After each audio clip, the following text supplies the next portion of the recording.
AP Government Final Exam Review by Billy Betrakis, Bobby Kurtzman, Carter Lawhorn, Logan Ambrose, and Matt Tannenbaum. Unit 1, Foundations of American Government. Bill of Rights, the first 10 amendments to the U.S. Constitution ratified in 1791 and guaranteeing such rights as freedoms of speech, assembly, and worship. Checks and balances. With checks and balances, each of the three branches of government can limit the powers of others. This way, no one branch becomes too powerful. Separation of powers. The principle or system of vesting in separate branches the executive, legislative, and judicial powers of government. Federalists. People a part of the Federalist Party that believed in the ratification of the Constitution. Connecticut Compromise, as an agreement that large and small states reached during the Constitutional Convention of 1787 that in part defined the legislative structure and representation that each state would have under the United States Constitution. Democracy, a system of government by the whole population or all eligible members of state, typically through elected representatives. Unit 2, Political Culture and Participation. Political socialization, the process by which individuals acquire beliefs, values, and habits of thought and action related to the government, politics, and society. Political efficacy indicates citizens' faith and trust in the government and his or her own belief that he/she can understand the influence of political affairs. Political ideology refers to a set of political beliefs or a set of ideas that characterize a particular culture. Unit 3, Electoral Process. Caucus, a local party meeting in which a representative is nominated. Front-loading, a strategy in which states push forward the date of their primary elections to gain a political advantage. The McCain-Feingold Act placed limitations on soft money contributions by political committees and prohibited corporations and labor unions from advocating for or against a candidate via broadcast prior to the presidential primaries and the general election. A superdelegate is a party leader or elected official who got elected to the national convention without having to run in a primary or caucus. An iron triangle is a mutually symbiotic relationship existing between the government agencies, the special interest lobbying organizations, and the legislative committees or subcommittees with jurisdiction over a particular functional area of government policy. Reapportionment is the redistribution of congressional seats based on census results. Unit 4, Constitution and Federalism. A constitutional democracy is a form of government that enforces recognized limits on those who govern and allows the voice of the people to be heard through free, fair, and relatively frequent elections. Selective incorporation is a concept often used in the court of law of applying the Bill of Rights to the states. Marble cake federalism is an analogy used to describe the mingling of responsibilities between levels of government. A block grant is financial support from the federal government that can be used under much broader terms and at the discretion of the state.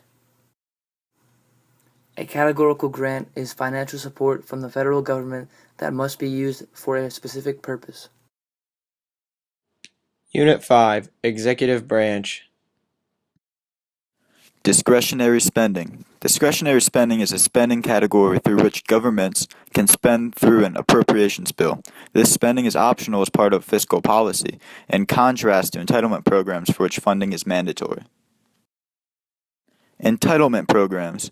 A government program that guarantees certain benefits to a particular group or segment of the population. Executive order. A rule or order issued by the President to an executive branch of the government and having the force of law. Mandatory spending. This refers to budget authority and ensuing outlays provided in laws other than appropriation acts, including annually appropriated entitlements. In fiscal year 2011, mandatory spending accounted for about 60% of the federal budget. Veto, a constitutional right to reject a decision or proposal made by a lawmaking body. Unit 6, Legislative Branch. Incumbency. The incumbent is the current holder of the elected position. Incumbency almost ensures re-election, as these candidates get much more funding than the challenger does. Committees are a culmination of Democrats and Republicans of Congress that discuss bills. They decide which bills will be passed on to the floor for debate and which will be killed in committee. The War Powers Resolution of 1973 was a law passed to check the president's power in regard to war. Congress must now approve of the president's decision to send troops overseas before he does. Veto override. Congress can overturn a presidential veto by having 2/3 of members of each chamber of Congress approve of the bill. Gerrymandering is a practice by state legislatures that attempt to establish a political advantage for a particular party by manipulating district boundaries in their favor. The main difference in the House of Representatives and the Senate is that in the House, the number of representatives is solely determined by population. They have 2-year terms, and it is easier to pass bills. However, senators have 6-year terms, 2 per state for a total of 100, and must approve of treaties signed by the president. Unit 7, Judicial Branch and Civil Liberties/Rights. Amicus curiae belief. A belief presented by someone interested in influencing the outcome of a lawsuit but who is not a party to it. Judicial review. The principle by which courts can declare acts of either the executive branch or the legislative branch unconstitutional. Affirmative action. An action or policy favoring those who tend to suffer from discrimination. Civil rights. The rights of citizens to political and social freedom and equality. Tips for the multiple choice section of the AP exam. First, don't leave any answers not bubbled in. You won't lose any points for any missed questions, so if you don't get to any, fill in any answer, just guess. Second, if you don't know a question right away, don't waste time on it. Skip it and come back to it later if you have time. And third, you might not know the answer to the question, but you might know some of the wrong answers. Eliminate any choices that are definitely not the right answer, and then you'll have a better chance to guess at it. Tips for writing the free response essay for the AP U.S. Government and Politics exam. Make sure you recognize the subject matter of the question. Understand what task you're being asked to perform, whether it's explain, describe, identify, etc.